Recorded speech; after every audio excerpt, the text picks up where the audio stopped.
Olá, queridos e queridas da quinta fase da EJA de Educação de Jovens e Adultos do Centro de Mídias de Educação do Amazonas. Eu sou o professor Josino, de História, e convido vocês para fazer essa caminhada comigo aqui nos caminhos da história. Mas, antes de iniciarmos, vamos aí para o nosso objeto de conhecimento. A aula de número 42 tem como objeto de conhecimento regime militar.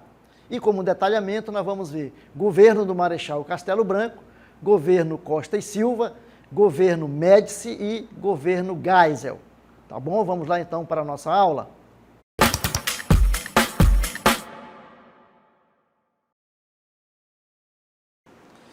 Muito bem, agora então nós vamos começar a trabalhar na nossa aula sobre a queda de Jango, né, o que é o João Goulart, e o governo do Marechal Humberto Castelo Branco. Então nós vimos que Jango tinha feito aí um discurso, né?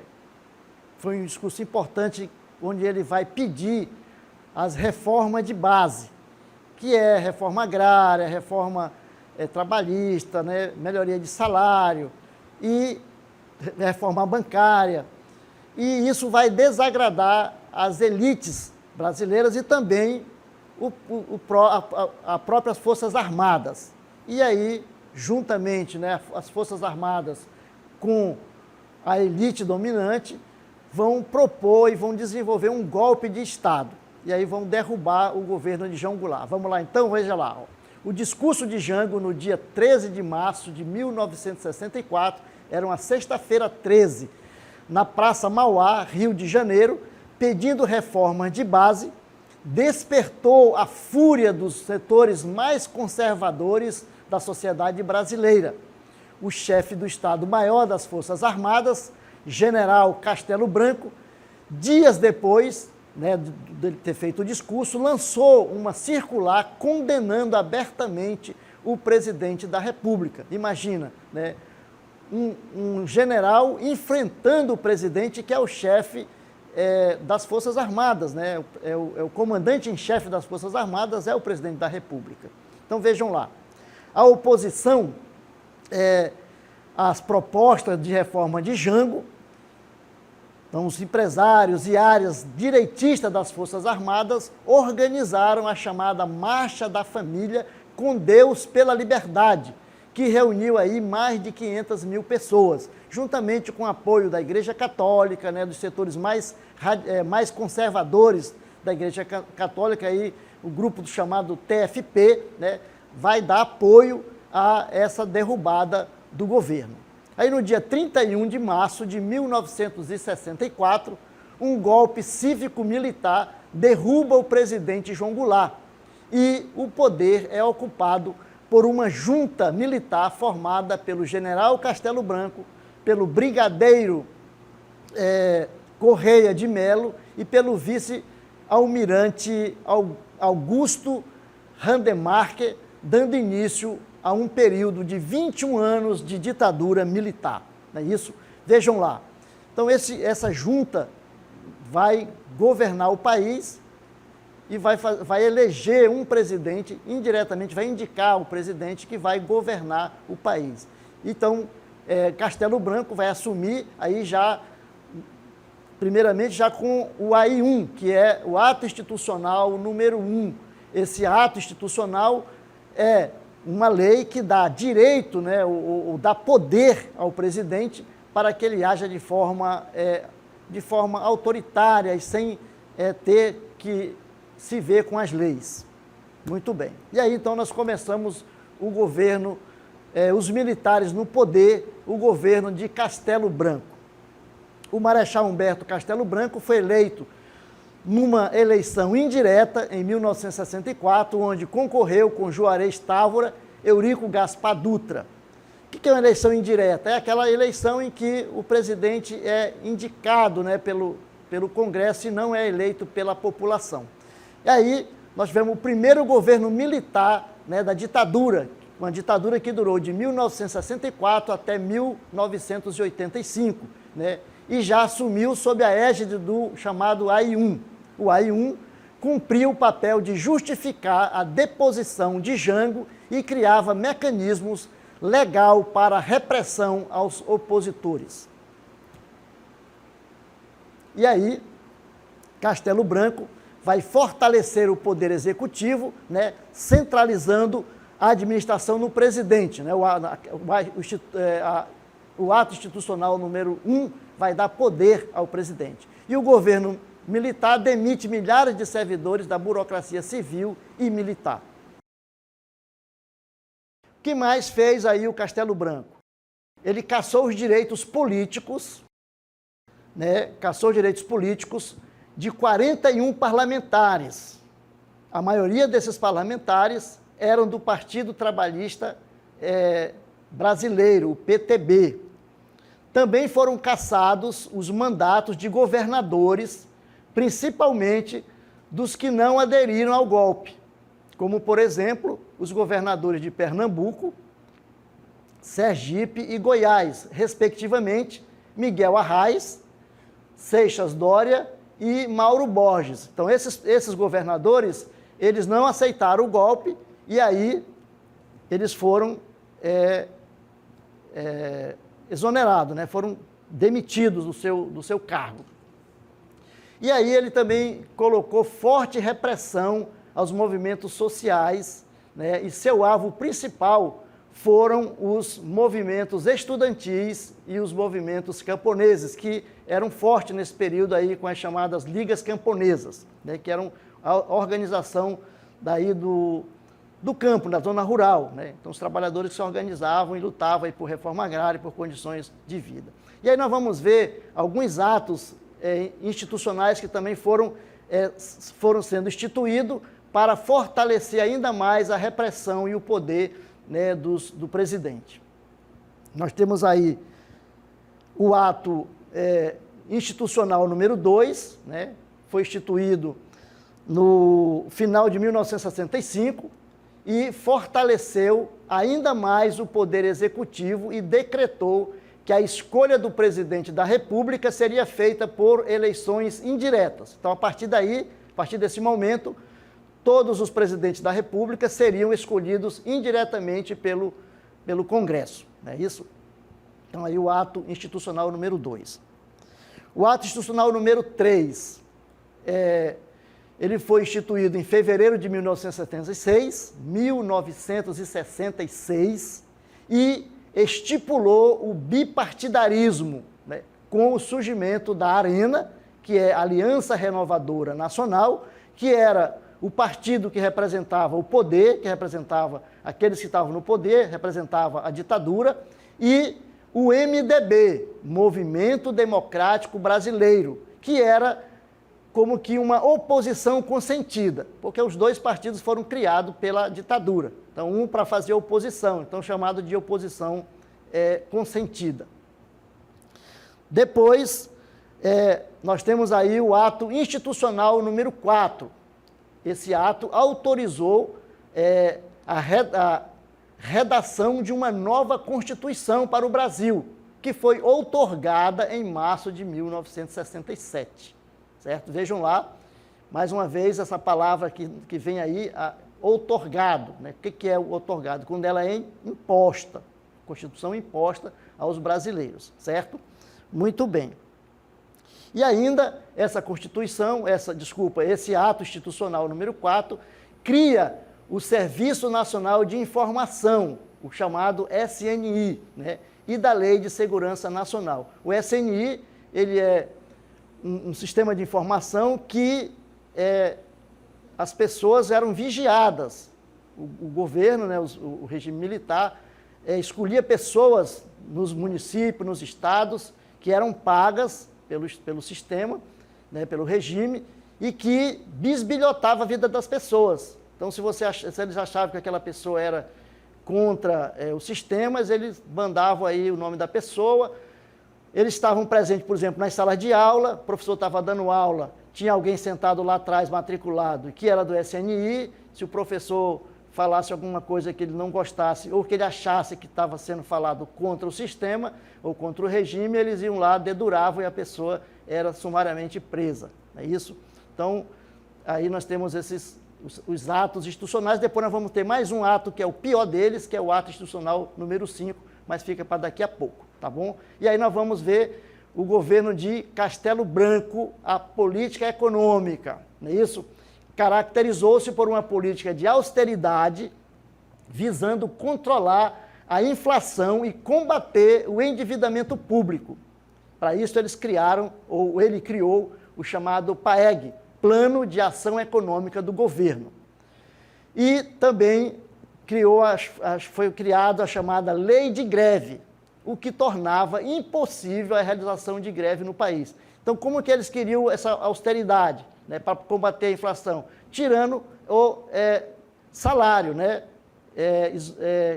sufocando o salário dos trabalhadores, não é isso? E uma forma de fazer isso era a lei de greve. Os trabalhadores não podiam fazer greve mesmo estando com o salário defasado. Também foi criado aí o FGTS, que é o Fundo de Garantia por Tempo de Serviço, certo? E o governo do Marechal Humberto de Alencar Castelo Branco foi de 15 de abril de 1964 a 15 de março de 1967. E aí nós encerramos o governo de Castelo Branco. Vamos então para um novo governo, que é o governo de Costa e Silva, certo? Muito bem. O governo do general Costa e Silva. O governo do general Costa e Silva, né, general Arthur da Costa e Silva, teve início em março de 1967, depois de concorrer com chapa única numa eleição indireta. Teria que ganhar, né? Se ele concorreu sozinho, não dava para perder. E aí, Costa e Silva representava a ala mais à direita dos militares e defendia um maior endurecimento do governo, isto é, queria mais repressão, achava que ainda a repressão estava pouca, né? Era preciso mais repressão sobre a população. Costa e Silva parecia mais tolerante, porém, depois de eleito e empossado, seu governo consolidou a transição para o período de maior repressão da ditadura, quando ele instituiu aí o chamado AI-5, né? O fatídico AI-5. O endurecimento do regime se concretizou com a decretação do ato institucional número 5, o famoso AI-5, né? Que esse AI-5 ele tirou, né, dos brasileiros direitos que as pessoas, os direitos civis, cortou todos os direitos, você não tinha nenhum direito, né? O governo, o Estado tinha o poder sobre toda a sociedade, certo? Muito bem, vamos então continuar aí no governo do general Costa e Silva. Vamos ver então a política econômica desse governo. Ele manteve a política de arroxo salarial, né? Mas, por outro lado, a política de austeridade foi deixada de lado, né? Então, a austeridade do governo, de você cortar gastos do governo, não teve, somente no lado do salário dos trabalhadores. Então, foi aí o arroxo salarial mais ferrenho. Foi implantada uma política desenvolvimentista, no sentido de promover um rápido desenvolvimento econômico do país. Então, por isso que nesse período aí da ditadura, se percebe que houve realmente um desenvolvimento econômico, mas nós vamos ver que esse desenvolvimento ele não foi para todos, não é isso? Sua política econômica tinha como meta promover o consumo e o investimento público. O governo investir em infraestrutura, principalmente. Então, a partir da política econômica de Costa e Silva, deu origem ao que ficou conhecido como milagre econômico, que se estendeu de 1967 a 1973. É isso? Nesse período, o país cresceu economicamente, mas a população ficou mais pobre. Então, o governo investiu aí, o país chegou a crescer, né, nesse período de até 13% ao ano, o PIB, né, Produto Interno Bruto. Então, houve um crescimento muito grande. Nesse período, o país cresceu economicamente, mas a população ficou mais pobre. Então, como nós vimos, o crescimento não era para todos, né? O país ficou rico, mas não houve distribuição de renda. Por quê? Porque os salários estavam sendo arrochados, né? Não tinha reajuste salarial. Então, alguns só ficaram ricos. A população, a maioria da população ficou pobre.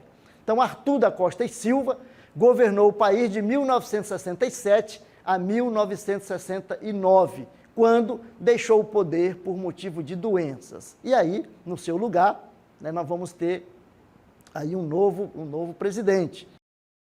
Mais um general no poder, o governo do general Emílio Garrastazu Médici, mais conhecido como Médici, governo Médici. Então, Emílio Garrastazu Médici foi o 28º presidente da República do Brasil e o 3º da ditadura militar. Nesse período, né, do governo de Médici, houve aí uma maior mobilização da sociedade civil contra o regime, esse regime de exceção que o Brasil vivia, com a organização de guerrilhas urbanas e rurais. Então, houve aí uma articulação de guerrilheiros, né, que sequestraram o embaixador, né, fizeram aí no Araguaia, no movimento e tal, né, foi um período mais em que houve essa organização contra o regime. Mas aí, por outro lado, houve um recrudescimento das forças repressivas contra os opositores do regime. Aí eles vieram com a força maior, com o braço mais pesado contra os opositores. Com o recrudescimento repressivo, e com o quê? Eles faziam isso a partir do AI-5, né, do Ato Institucional número 5, e o isolamento dos políticos da oposição, o governo Médici conseguiu uma estabilidade política, né, com a repressão e aí a partir do chamado Ato Institucional número 5. Muito bem, vamos então ver um pouco sobre a política econômica do governo Médici, é isso? Então, durante o seu governo, o Brasil viveu o auge do milagre econômico. Nós vimos aí que o Brasil chegou a crescer até 13%, 14% ao ano, né? O PIB crescia. Mas, por outro lado, esse PIB, né, não era distribuído, a riqueza não era distribuída, o Brasil ficou mais pobre. Então, uma pequena parcela, apenas 10% da população se beneficiou, né, dessa riqueza. E aí, o Médici, o governo Médici, ele implantou grandes projetos desenvolvimentistas, como, por exemplo, construção de hidrelétricas. Nessa época foi construída aí a hidrelétrica de Itaipu, a hidrelétrica de Balbina, aqui do Amazonas, né? Rodovias, como, por exemplo, a rodovia Transamazônica, né? Essa rodovia que passa aqui no Amazonas também, né? Sai do Nordeste e chega até Lábrea, né? Ela finda em Lábrea, mas o projeto dela era para chegar até Benjamin Constant, mas ela ficou aí em Lábrea, né? A BR-230, conhecida. Foi construída também a hidrelétrica de Itaipu, né? Então, vários projetos grandiosos, que eram conhecidos como obras faraônicas, porque eram obras muito grandes, muito dispendiosas, se gastava demais, né? Como o governo ele era autoritário, não existia naquele tempo licença ambiental, então o que acontecia? O governo fazia o que queria, né? Ó, vamos aqui, pega o mapa, vamos abrir uma estrada daqui até ali. Não interessa se tem índio morando ali, se tem floresta, mete o trator e faz o negócio, né? Assim que se fazia naquela época. Muito bem. Então, também houve um estímulo ao setor industrial, né? E assim o país alcançou o seu apogeu econômico, chamado milagre econômico. O crescimento econômico não alcançou, como nós já vimos, a população que viveu uma inflação galopante e uma crescente desigualdade social. Então, houve aí um fosso, né, na sociedade, onde uma pequena minoria se beneficiou e a grande maioria da população não teve acesso aí ao tal do milagre. Então, os grandes beneficiários do milagre econômico foram os empresários nacionais e estrangeiros, que viram seu capital se multiplicar cada vez mais, né? Aí a chamada, naquela época, chamava as multinacionais, né, que estavam aí no Brasil. O governo Médici começou em 1969 e terminou em 1974, deixando um legado de repressão e violação dos direitos humanos, certo? Muito bem. E aí nós vamos, então, fechando o governo Médici, vamos então para um próximo governo da ditadura, que é o governo do general Ernesto Geisel, o fim do milagre. Então, o governo Geisel foi marcado pelas organizações da sociedade civil contra os desmandos do regime. Então, a população começa a se organizar. Então, sempre no momento de repressão, no momento de ditadura, no momento em que a mão do Estado pesa sobre a população, as organizações, a sociedade civil se organiza, né, para o enfrentamento, para combater aí a repressão.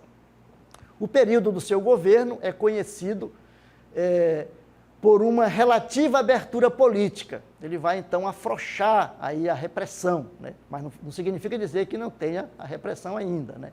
Então, na economia, ela é conhecida pelo fim do milagre, que terminou por razões internas e externas. Que razões internas foram essas e que razões externas foram essas? Então, a gente vai ver. Então, vejo que, no caso, no mundo, né, se vivia a chamada crise energética. A crise energética que levou à elevação do preço do petróleo. Aconteceu aí, lá pela década de 70, 73, né, que foi a chamada crise do petróleo, crise energética, quando o preço do petróleo subiu demais. E também aquele dinheiro fácil que tinha dos países ricos, que era mandado aí para os países pobres, começou a aumentar os juros, né? Os juros eram os juros flutuantes, e esses juros, de repente, eles subiram demais, e os países ficaram endividados e não conseguiam arcar com as suas dívidas. E foi o que aconteceu com o Brasil. Então, internamente, nós vimos aí então a parte externa, que é a crise energética, e internamente o país via o PIB, né, o Produto Interno Bruto, cair rapidamente e vertiginosamente. A queda do PIB foi consequência de um crescimento econômico interno frágil e ambíguo, que favorecia apenas a uma pequena minoria, jogando a maioria da população na miséria. Então, a população não tinha como comprar, né? Porque, então, essa situação levou a essa queda, né, do PIB. E aí nós vamos ver um pouco aí o gás e a abertura política, como é que se deu essa abertura. A situação econômica estava insustentável e favoreceu as manifestações sociais insatisfeitos pelo empobrecimento. A população estava cada vez mais pobre, não é isso? Então havia aí um fosso, né, um apartheid social no Brasil. O que contribuiu com a vitória da oposição nas eleições de 1974. O MDB, Movimento Democrático Brasileiro, elegeu 16 senadores das 22 vagas que estavam em disputa e fez 161 das 364 cadeiras da Câmara dos Deputados, o que representava 40% do parlamento. Vejam lá como a oposição estava forte, não é isso?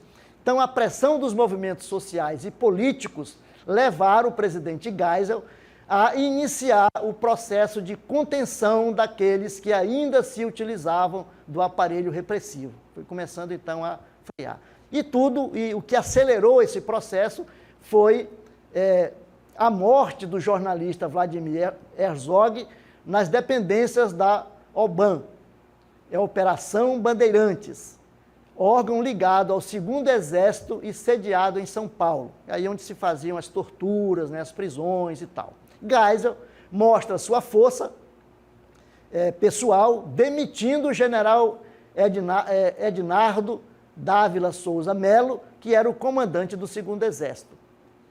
No intuito de evitar derrotas nas eleições da Arena, que era a Aliança Renovadora Nacional, que era o partido do governo, em 1976, o governo muda as regras do jogo através do ministro da Justiça, chamado Armando Falcão, que proibiu a propaganda e o debate eleitoral no rádio e na televisão, a famosa Lei Falcão, que fazia com que não houvesse disputa e debate dos políticos apenas na televisão e no rádio, os candidatos apresentavam os seus currículos, né? Aquilo que eles tinham feito, o que eles eram e tal. Então, assim, era um negócio enfadonho, né? Porque você ficava ouvindo só o currículo do cara, não existia proposta de nada. Então, foi uma maneira que a Arena, né, o governo teve para ver se a Arena conseguia ganhar mais votos. Mas não deu certo, né? Vamos ver isso.